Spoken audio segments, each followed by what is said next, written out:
नंदुरबार शहरातील उपविभागीय जिल्हाधिकारी कार्यालयाच्या समोर मुस्लिम आरक्षण, मुस्लिम संरक्षण आणि मुस्लिम शिक्षण या संदर्भामध्ये हे जे धरणे आंदोलन चालू झालेलं आहे, या धरणे आंदोलनाला माझा या ठिकाणी सर्वप्रथम पाठिंबा दर्शवितो। या ठिकाणी मुस्लिम समाजातील वाढत असलेली बेरोजगारी असेल, शिक्षणाचा अभाव असेल व संरक्षणाच्या संदर्भामध्ये असलेली एक प्रकारची भीतीचं जे वातावरण निर्माण झालेलं आहे, या संदर्भामध्ये हे जे आंदोलन सुरू झालेलं आहे, या आंदोलनाच्या माध्यमातून शासन दरबारीसुद्धा या समाजाला चांगल्या पद्धतीची वर्तणूक, चांगल्या पद्धतीचं संरक्षण व चांगल्या पद्धतीचं शिक्षण आणि आरक्षण या ज्या मूलभूत मागण्या आहेत, ज्या की घटनेच्या माध्यमातून त्या अधिकारामध्ये येतात, तर या संदर्भामध्ये शासन स्तरावर या मागण्या लवकरात लवकर मान्य कराव्यात व या समाजाला एक अशा पद्धतीचं वातावरण निर्मिती झाली पाहिजे की आपण सुरक्षित आहोत।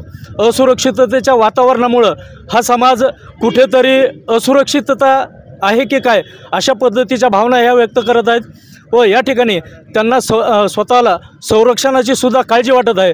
तरी शासनानं यांच्या म्हणजे मुस्लिम समाजाच्या संदर्भामध्ये संरक्षणाच्या विषयी जे कायदे आहेत त्या कायद्याची अंमलबजावणी करावी।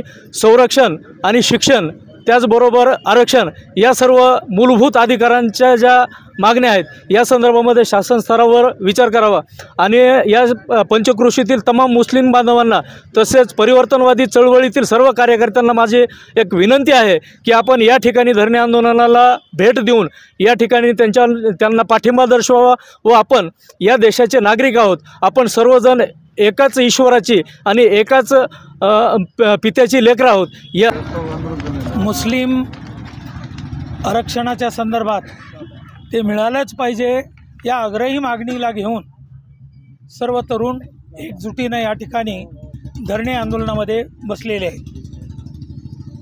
वास्तविक मुस्लिमांनी जे काही बलिदान या देशासाठी दिलं,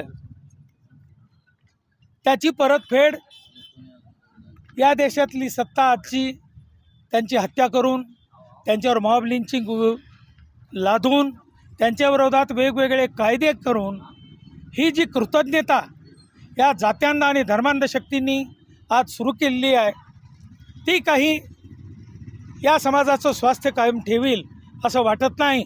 परंतु हा मुस्लिमांचा अधिकार याच्यासाठी आहे की अत्यंतिक दारिद्र्य आणि अत्यंतिक सामाजिक मागासलेपण हे सच्चर आयोगानं सांगितलेलं आहे की हे मुस्लिमांमध्ये आहे, म्हणून ते पहिल्यांदा हकदार आहेत।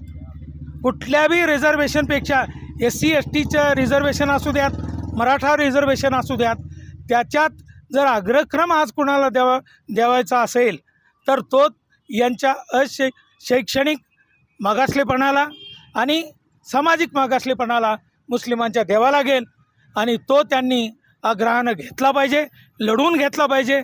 आम्ही काही त्यांना भीक मागा आणि घ्या असं म्हणत नाहीत। यात सत्तेशी दोन हात करून मुस्लिमांनी आपली हक्क आणि अधिकार मिळवावेत आणि आम्ही अखेरपर्यंत यांच्यासोबत राहू, आम्ही त्यांच्या आघाडीवरती राहू। या ठिकाणी मुस्लिम आरक्षण, मुस्लिम संरक्षण आणि मुस्लिम शिक्षण या विषयाला घेऊन इथं जमलेली सर्व माझी बंधू, त्यांचं सर्वप्रथम मी धन्यवाद देतो। त्यांनी दिलेल्या पाठिंब्याबद्दल त्यांचं मी आभारी आहे आणि इतर माझ्या बाकीचे जे बंधू मित्र आहेत त्यांना मी आवाहन करतो की त्यांनी आम्हाला म्हणजे या धरणेसाठी सपोर्ट करावा, हेल्प करावी आणि इथं येऊन पाठिंबा दर्शवावा। आणि तसंच सध्या मुस्लिम समाजामध्ये एज्युकेशनमध्ये खूप मागासपण आहे आणि हे तर आंदोलन चालेलच आमचं। आणि बाकी जे आमचे शिक्षक मंडळी आहेत एज्युकेशनमध्ये, शाळेतले वगैरे, त्यांनाही माझी एक विनंती आहे की त्यांनी स्टुडंटवर वगैरे फोकस करावं। त्यांनी विशेषतः उर्दू एज्युकेशन असेल त्यांनी पण वैयक्तिक थोडं लक्ष देऊन, कारण सध्या अशा शाळांची परिस्थिती खूप बिकट आहे, म्हणजे आम्ही फिरून वगैरे पाहिलेलं आहे ते। मग त्यांना स्पेशली माझी रिक्वेस्ट आहे की त्यांनी या मुलांच्या भवितव्यासाठी काही ना काही सिरियसली विचार करून त्यांना म्हणजे पूर्ण सपोर्ट करून फुल वेळ देऊन त्यांना पुढे नेण्याचं काम करावं। धन्यवाद। आज हम बाद नमाज जुमा जो यहाँ पर बैठे हैं धरने आंदोलन के लिए, इसमें हमारे साथ साथ यानी मुसलमान के साथ साथ हिंदू भाई दलित भाइयों ने भी हमें जो मदद की, यहाँ पर आए, जैसा कि हमारे गुरुजी पोटभरे सर ने भी अपने ख्यालात का इजहार किया, और हमारे दोस्त बालाजी शेरेकर जो एक मराठा समाज से है, वो यहाँ पर आकर हमें पाठिंबा दिया और हमारे इस धरने को आगे बढ़ाने में उन्होंने जो मदद की।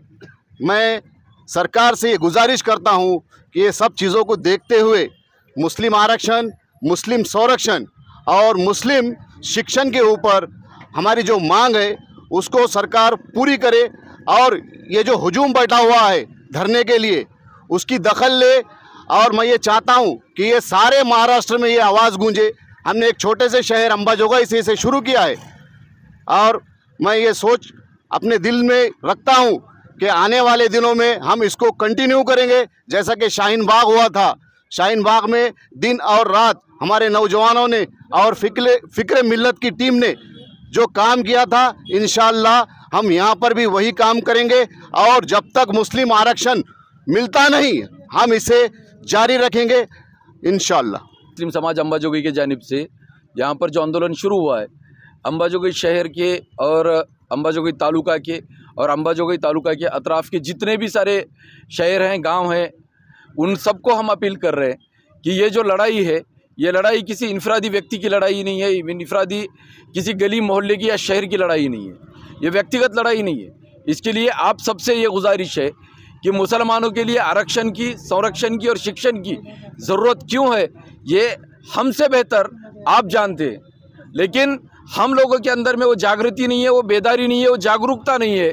इसके वजह से, और हम लोग जिस तरह से ये पॉलिटिकल पार्टियां हैं, सत्ताधारी पार्टियां हैं, जो हुकूमत है, वो हुकूमत की इच्छा नहीं है कि मुसलमानों को कोर्ट ने मंजूर किया हुआ आरक्षण दिया जाए, मुसलमानों को मंजूर किया हुआ महाराष्ट्र के सदन में मंजूर हुआ प्रिवेंशन ऑफ एट्रोसिटी एक्ट दिया जाए, मुसलमानों के लिए मौलाना आज़ाद एजुकेशनल फ़ंड जैसी जो सुविधाएं हैं वो शिक्षण के सुविधाओं को बढ़ाया जाए, उसको लोन से अर्थसहाय्य की तरफ लेकर जाया जाए।